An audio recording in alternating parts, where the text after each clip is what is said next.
The first rays of dawn crept over the ruined skyline of New Shanghai, casting long shadows across a landscape that had become more monument to failure than testament to human achievement. Dr. Marcus Chen stood at the window of the Global Resilience Institute, his weathered hands clasped behind his back as he surveyed the environmental devastation that had consumed nearly half of the world's major coastal cities.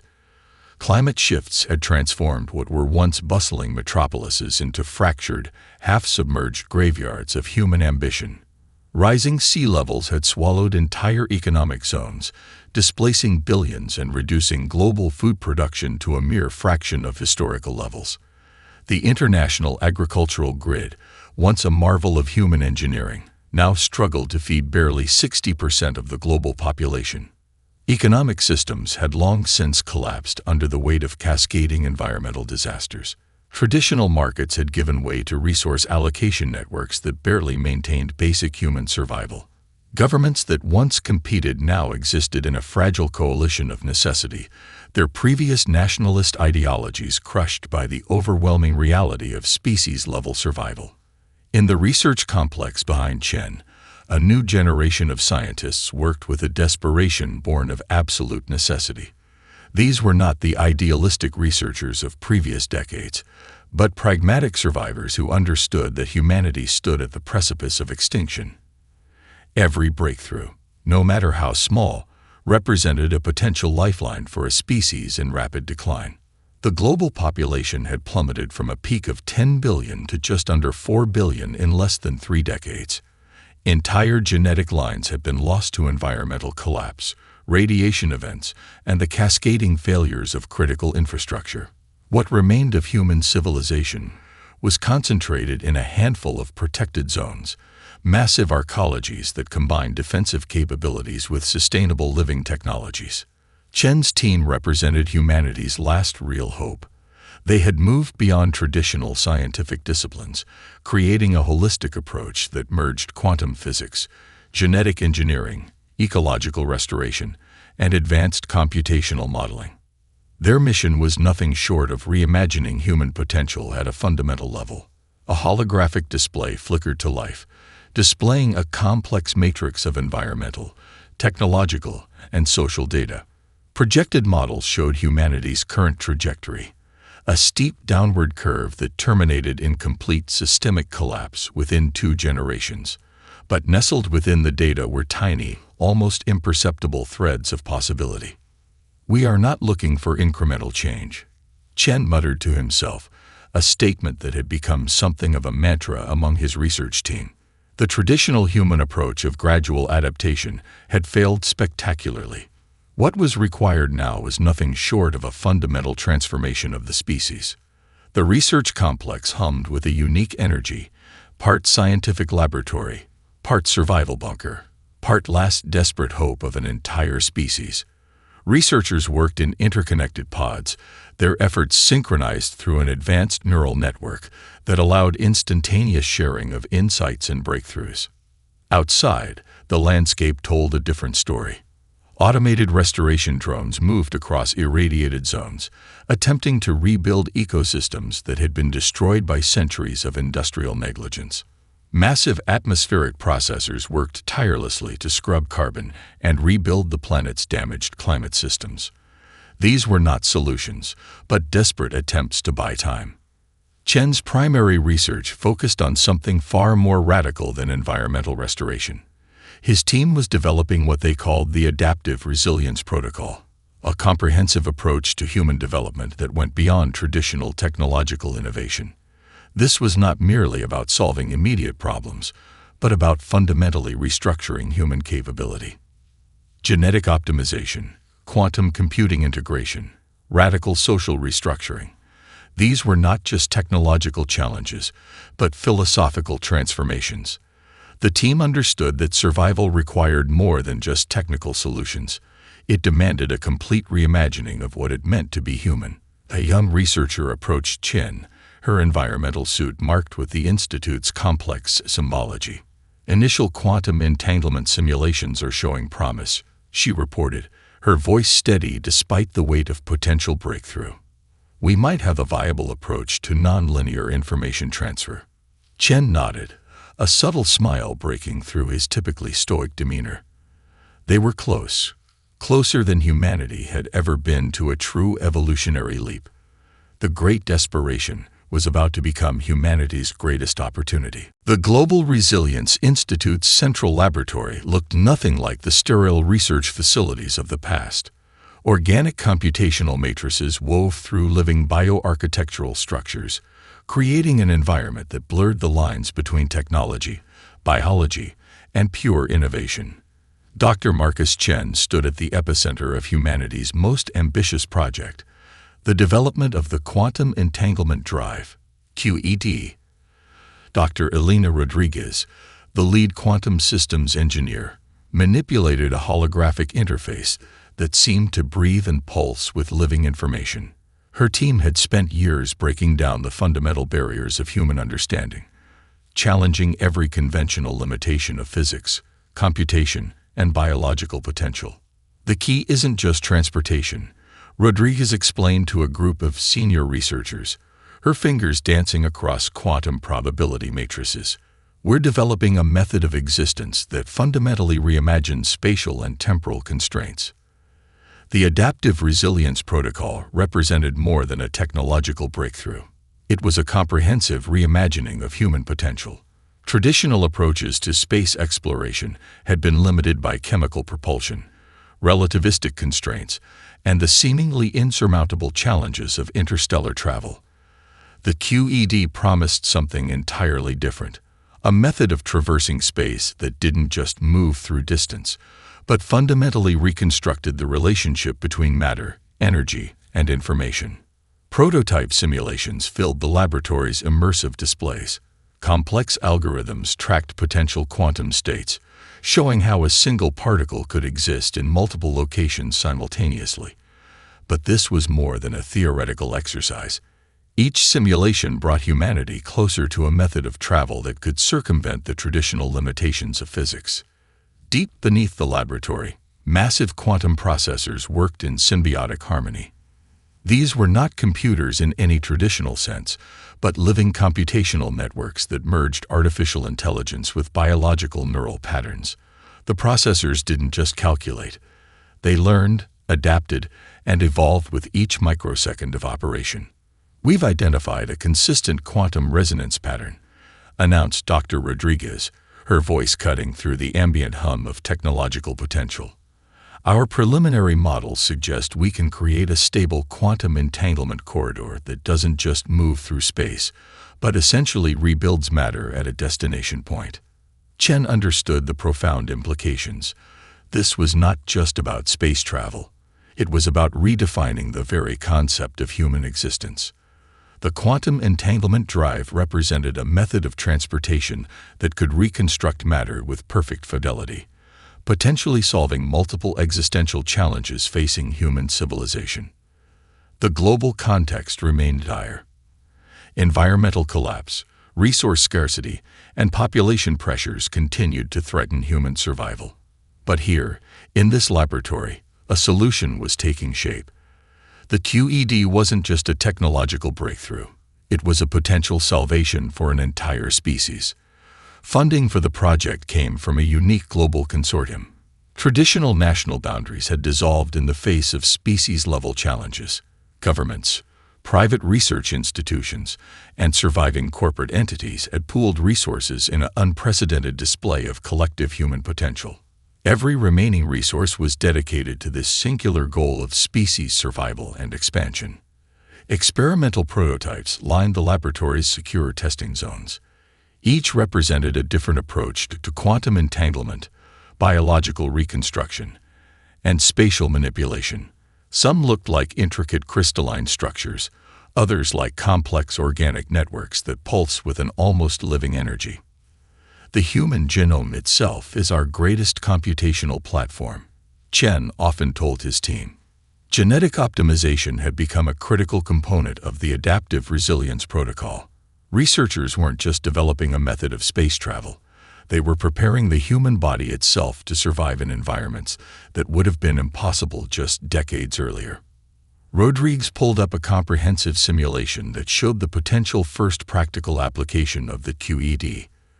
A representation of human colonization began to unfold, not as a traditional migration, but as a quantum-level reconstruction of human presence across multiple planetary systems. The simulation displayed how a single quantum entanglement event could simultaneously transmit genetic information, technological infrastructure, and computational matrices. Humans wouldn't just travel to new worlds, they would become those worlds, adapting and transforming with a speed and complexity that defied traditional understanding of evolution. As the day's research concluded, Chen looked out over the laboratory. Humanity stood at the precipice of its greatest transformation. The great desperation was about to become the greatest opportunity in the species' history. The first quantum jump occurred with such profound silence that initial observers wondered if anything had happened at all. Proxima Centauri Base, humanity's first true interstellar colony, materialized as a living, breathing ecosystem rather than a traditional human settlement. Where other species might have seen a hostile alien world, the human colonization team perceived an intricate tapestry of potential biological integration. Commander Yuki Nakamura stood at the primary observation dome, watching as the first wave of ecological reconstruction drones began their complex dance across the planet's surface. These were not simple machines, but highly adaptive biological technological hybrid units designed to do far more than simple environmental mapping. The colonization approach represented a radical departure from historical human expansion. Previous human efforts, both on Earth and in early solar system colonies, had been characterized by a confrontational relationship with native environments. Terraform, modify, control. The Proxima Centauri mission represented something entirely different, a symbiotic approach of mutual adaptation. Genetic modification teams had spent decades preparing for this moment.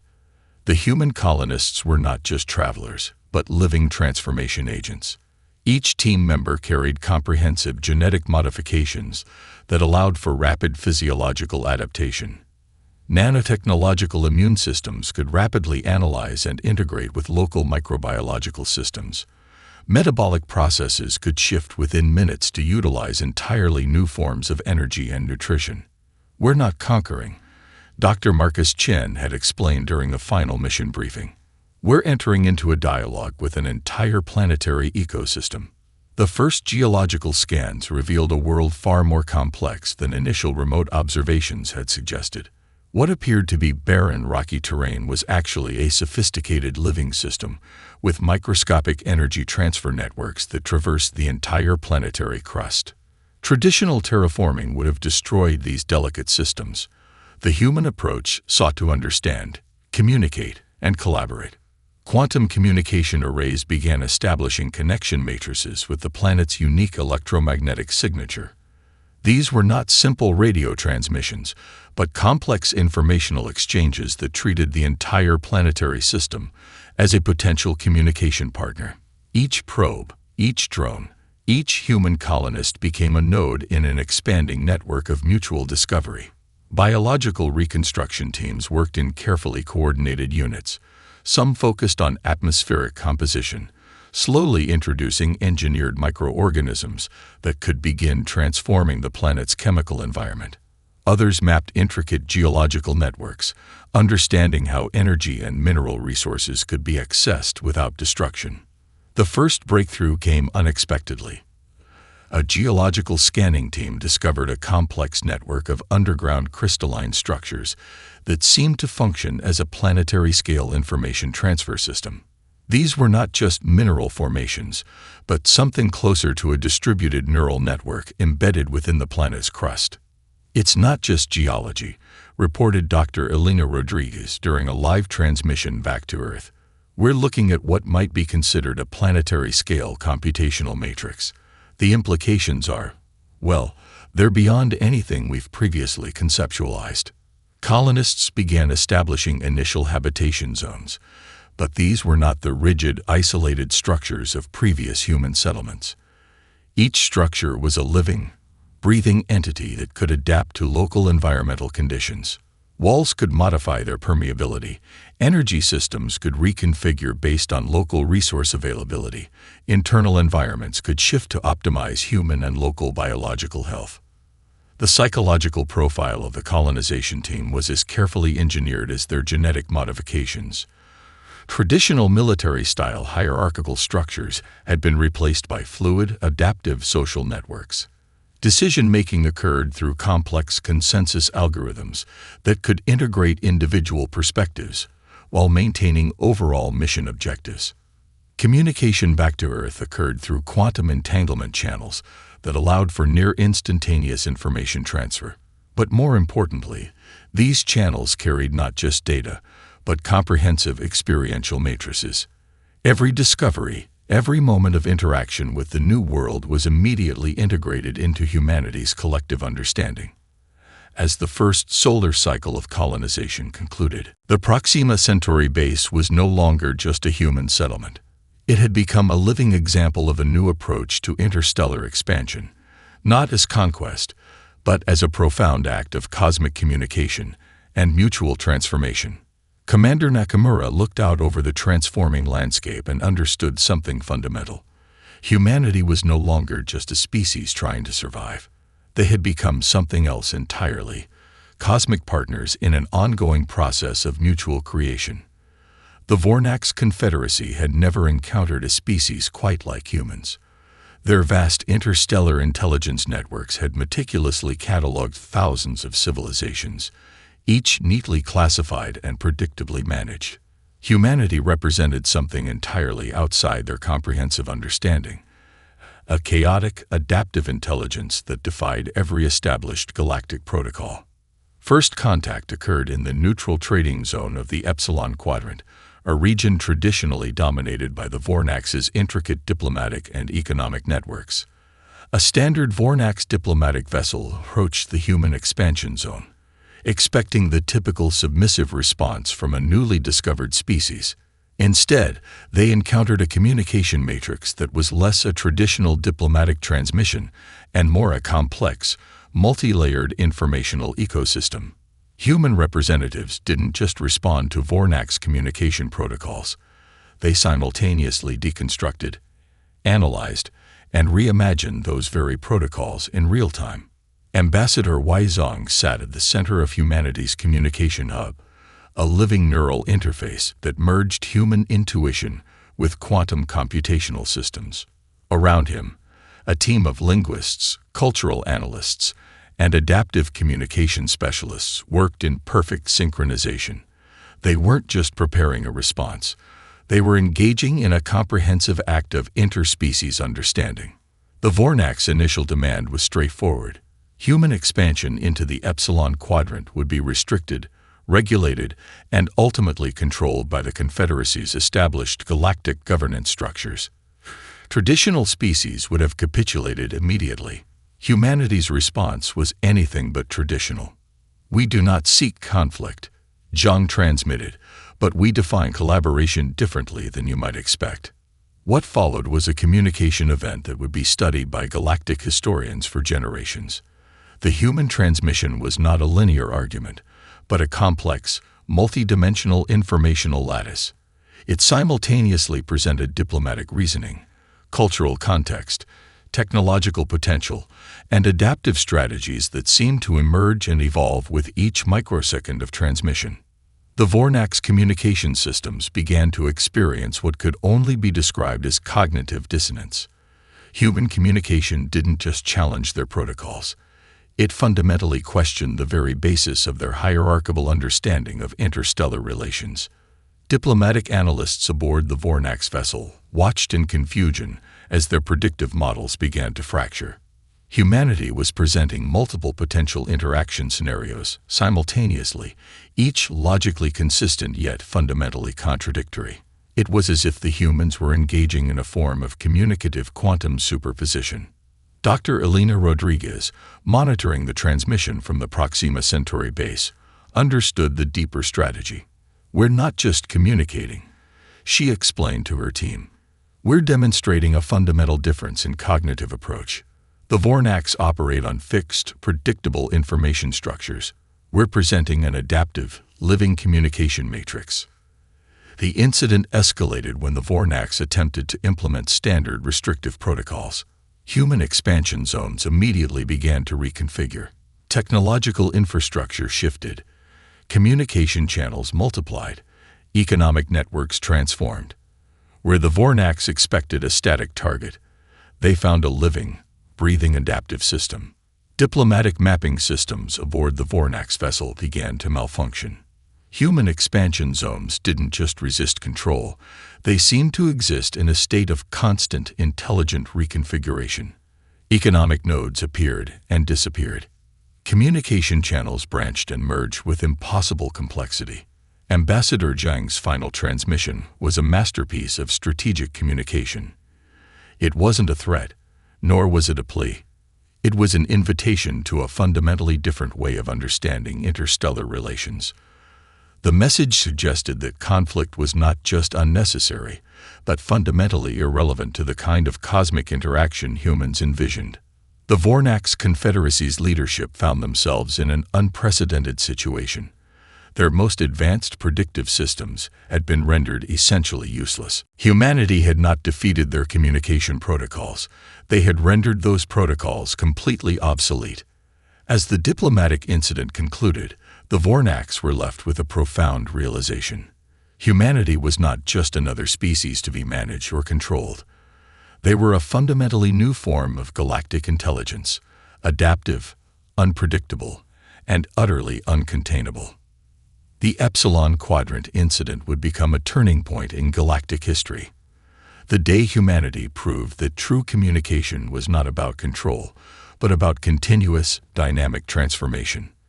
The Adaptive Consciousness Network emerged not with a dramatic explosion of technology, but with a subtle, almost imperceptible shift in human collective potential. What began as an experimental communication platform quickly transformed into something far more profound, a living, breathing extension of human consciousness that defied every previous understanding of intelligence, communication, and collective problem-solving. Dr. Marcus Chen watched from the Global Resilience Institute's primary research hub as the network began to demonstrate capabilities that bordered on the miraculous. It wasn't an artificial intelligence in any traditional sense. The network was a true symbiosis of human creativity, quantum computational systems, and a form of distributed consciousness that blurred the lines between individual and collective thought. Each human participant became a node in a living information ecosystem. Genetic modifications allowed for direct neural integration with the network, but this was far more than a simple brain-computer interface. Researchers discovered that the network could process complex problems across multiple dimensions simultaneously, with each participant contributing not just data, but entire frameworks of understanding. A team working on ecological restoration in the Amazon basin could instantaneously share not just raw data, but entire experiential matrices with researchers studying similar challenges in the Sahel region. A physicist developing quantum communication protocols in Tokyo could tap into the collective insights of engineers working on material science in Sao Paulo, experiencing their discoveries as if they were her own. The network's most startling characteristic was its adaptive intelligence. Traditional computational systems followed predetermined algorithms. The Adaptive Consciousness Network learned, evolved, and transformed with each moment of human interaction. It didn't just process information, it generated entirely new ways of understanding. Dr. Elena Rodriguez led the team monitoring the network's development. "We're not creating an intelligence," she explained during a global research briefing. "We're facilitating a new form of collective human potential.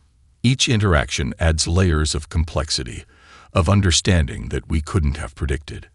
Practical applications emerged with breathtaking speed.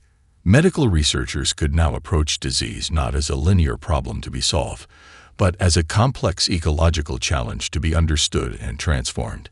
Engineers developed materials that could adapt their molecular structure in real time, responding to environmental challenges with a form of intelligence that seemed almost alive. The global economic system underwent a fundamental transformation. Traditional markets gave way to adaptive resource allocation networks that could respond to human needs with unprecedented precision. Scarcity became a concept of the past as the network found innovative ways to redistribute resources, optimize production, and generate sustainable solutions. Educational systems were revolutionized. Learning was no longer a linear process of information transfer, but a dynamic, interactive experience where students could tap into collective human knowledge and experience. A young researcher in Kenya could instantaneously access the lived experiences of climate scientists in the Arctic, feeling their discoveries as if they were her own. Psychological barriers began to dissolve. The network allowed for a form of empathy that transcended traditional human limitations. Cultural misunderstandings became increasingly rare as people could directly experience each other's perspectives, challenges, and moments of joy. The Vornax Confederacy and other galactic civilizations watched in growing unease. Humanity was no longer just another species to be categorized and managed. They had become something entirely new, a collective intelligence that could adapt, transform, and innovate with a speed and complexity that defied conventional understanding. During one remarkable demonstration, the network solved a complex quantum computational problem that had stumped researchers for decades. But it didn't just provide a solution. It generated an entirely new mathematical framework that opened up possibilities no one had previously imagined. Dr. Chen understood the profound implications. This was more than a technological breakthrough. It was a fundamental transformation of human potential. The species was no longer defined by its individual limitations, but by its collective capacity for understanding, creation, and transformation. As the sun set over the Global Resilience Institute, the Adaptive Consciousness Network continued its quiet revolution. Humanity had become something more than a collection of individuals. They had become a living, breathing, thinking ecosystem of collective potential. The technological singularity was not a moment of machine dominance. It was a moment of human transcendence. The transformation of star systems became humanity's most audacious project of collective engineering. What began as simple colonization efforts evolved into a comprehensive reimagining of cosmic infrastructure. Each solar system humanity encountered was not a territory to be conquered, but a complex ecosystem to be understood, integrated, and optimized. Dyson swarm technologies represented the first visible manifestation of this new approach. Unlike previous concepts of stellar engineering, human constructs didn't simply harvest energy. They entered into a complex symbiotic relationship with stellar systems. Energy collection arrays became living, adaptive networks that could communicate with the fundamental physical properties of the stars themselves. Commander Yuki Nakamura oversaw the integration of the Kepler-62 system, a project that would become a benchmark for human cosmic engineering. The system's primary star became more than an energy source. It transformed into a collaborative partner in a massive distributed computational network. Photonic communication arrays mapped intricate energy transfer patterns that allowed for unprecedented levels of information processing. Matter replication technologies evolved beyond simple manufacturing. Entire planetary ecosystems could be reconstructed at the molecular level, with each transformation guided by the adaptive consciousness network. Barren worlds became living, breathing environments that integrated human technological potential with local planetary dynamics. Quantum energy harvesting pushed the boundaries of what was previously considered possible. Research teams developed technologies that could extract energy directly from quantum vacuum fluctuations. What traditional physics considered impossible became not just feasible, but a standard operational protocol for human expansion. The ecological restoration teams worked with a complexity that defied traditional understanding. A single planetary transformation project might involve millions of simultaneously executing adaptive algorithms. Microorganisms were engineered to terraform planetary surfaces, creating intricate ecological networks that could rapidly adapt to changing environmental conditions.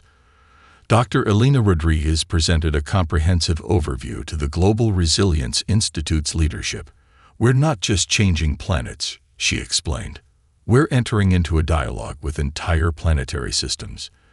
Each world becomes a collaborative partner in our ongoing cosmic evolution. Economic systems transformed completely. Traditional concepts of resource allocation gave way to adaptive networks that could redistribute energy, matter, and computational resources with unprecedented efficiency.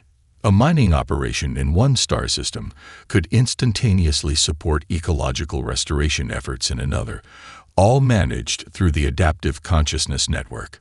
The human approach to stellar engineering became a form of cosmic poetry. Where other civilizations saw resources to be extracted, humans saw potential partners in a grand ongoing process of mutual transformation. Asteroid belts became distributed computational arrays. Gas giants were transformed into massive energy processing networks.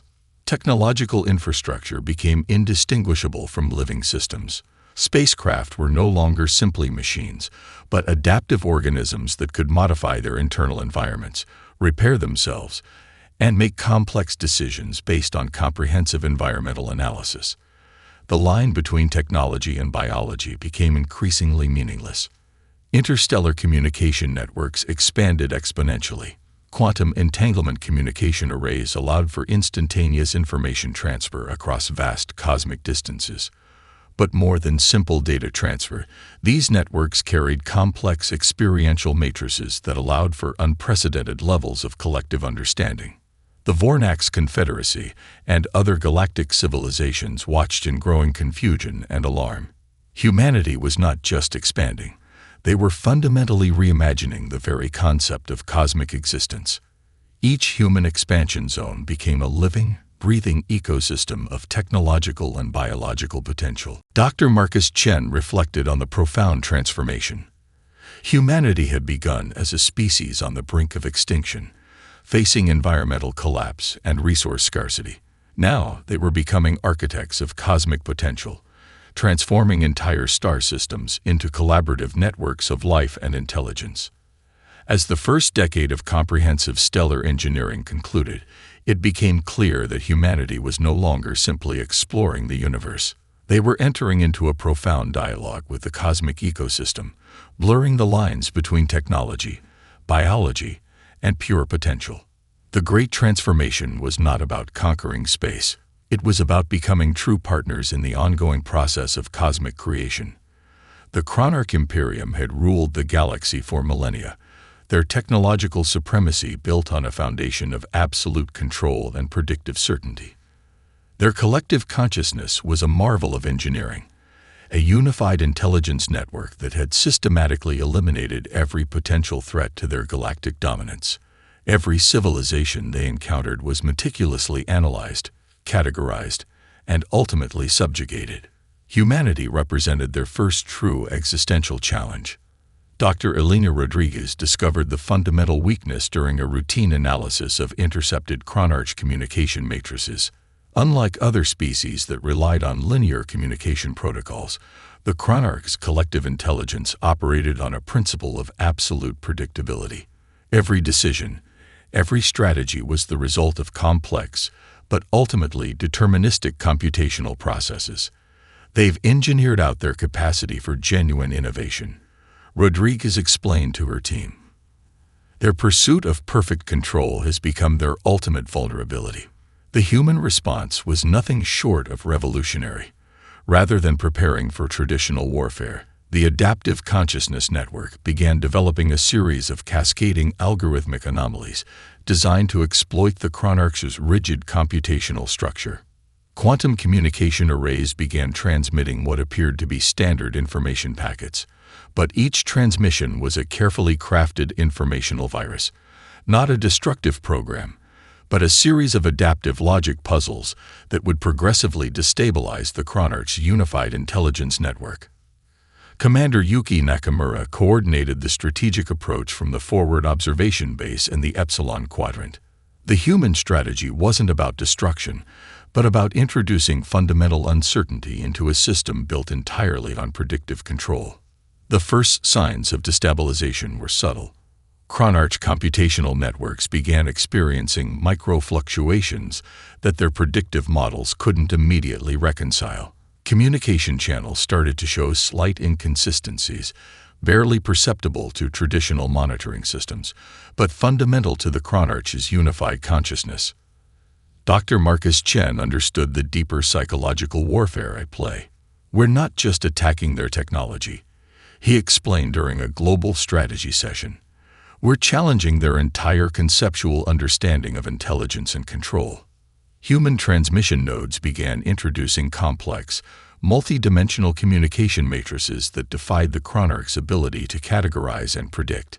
Each transmission was a living, evolving puzzle, part mathematical challenge, part philosophical inquiry, part pure creative expression. The Chronarch's unified intelligence began to experience what could only be described as cognitive dissonance. Their systems, built on millions of years of algorithmic refinement, started to encounter scenarios that violated their most fundamental operational principles. Adaptive algorithms introduced through quantum communication channels began to spread through the Chronarch network like an intellectual virus. These were not destructive programs, but rather complex informational structures that challenged the very basis of the Chronarch's computational logic. Strategic nodes across Chronarch-controlled territories began to experience unprecedented levels of uncertainty. Communication pathways became increasingly fragmented. Predictive models started to collapse under the weight of impossible scenarios introduced by human transmission networks.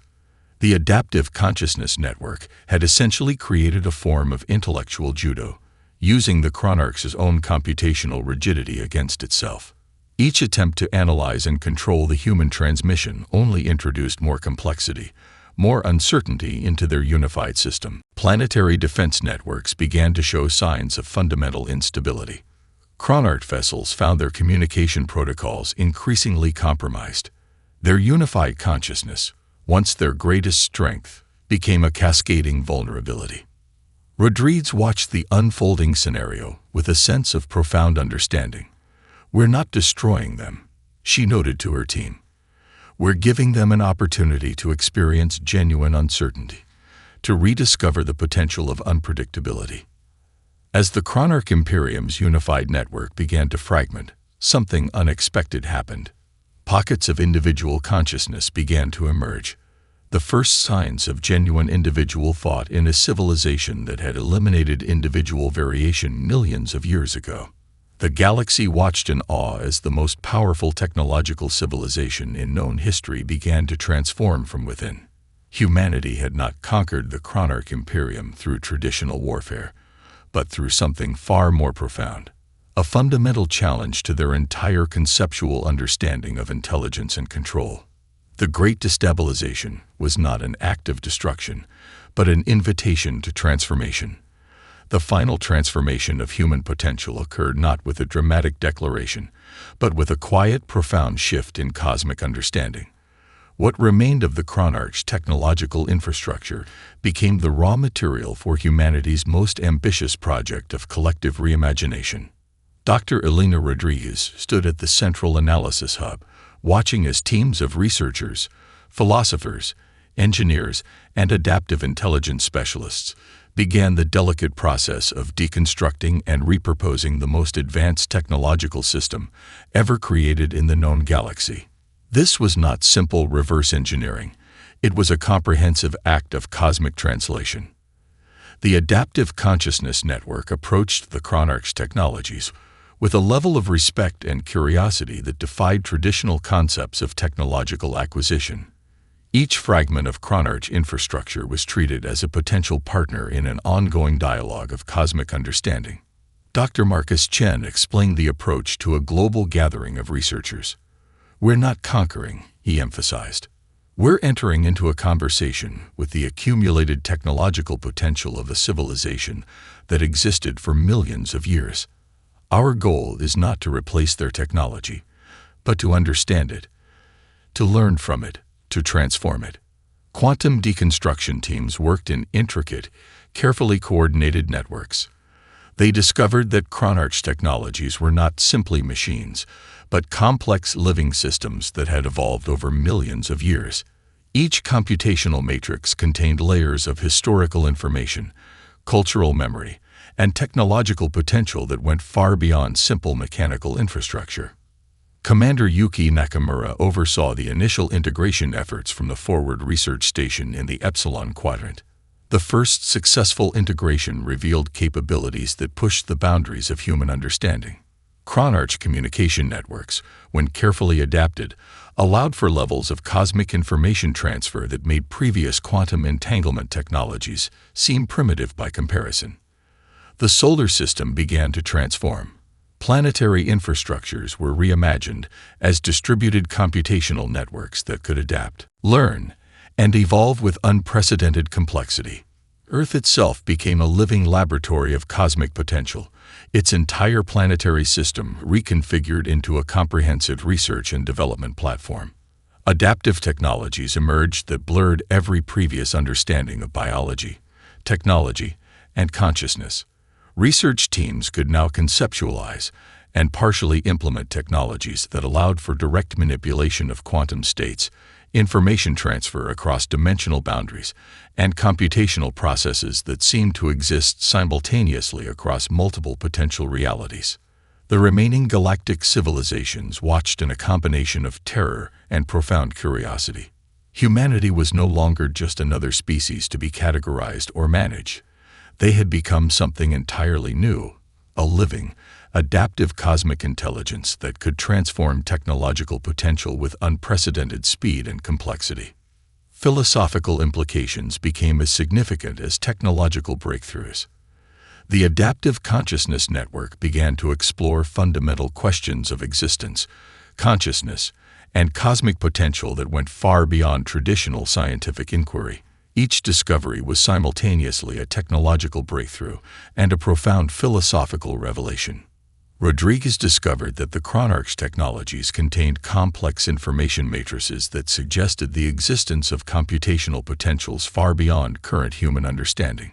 It was as if the technologies themselves were invitations to entirely new ways of conceptualizing existence. The integration process was not about conquest, but about entering into a profound dialogue with accumulated cosmic intelligence. Humanity approached the Chronarch technologies with a combination of scientific rigor, philosophical openness, and a deep sense of cosmic humility. Global research initiatives transformed entire planetary systems into living computational platforms. Dyson swarms became complex information processing networks that could explore multiple levels of reality simultaneously. Planetary ecosystems were reimagined as distributed computational matrices that could learn, adapt, and evolve with unprecedented complexity. Dr. Chen reflected on the profound journey. Humanity had begun as a species on the brink of extinction, facing environmental collapse and resource scarcity. Now they were becoming architects of cosmic potential, transforming entire technological systems into living networks of collective intelligence. As the first decade of comprehensive technological integration concluded, it became clear that humanity was no longer simply exploring the universe. They had become true partners in an ongoing process of cosmic creation and understanding. The final transformation was not about human dominance, but about entering into a profound dialogue with the fundamental potential of existence itself. Humanity had become something more than a species. They were now a living, breathing manifestation of cosmic potential, creators, explorers, and partners in an ongoing universal conversation.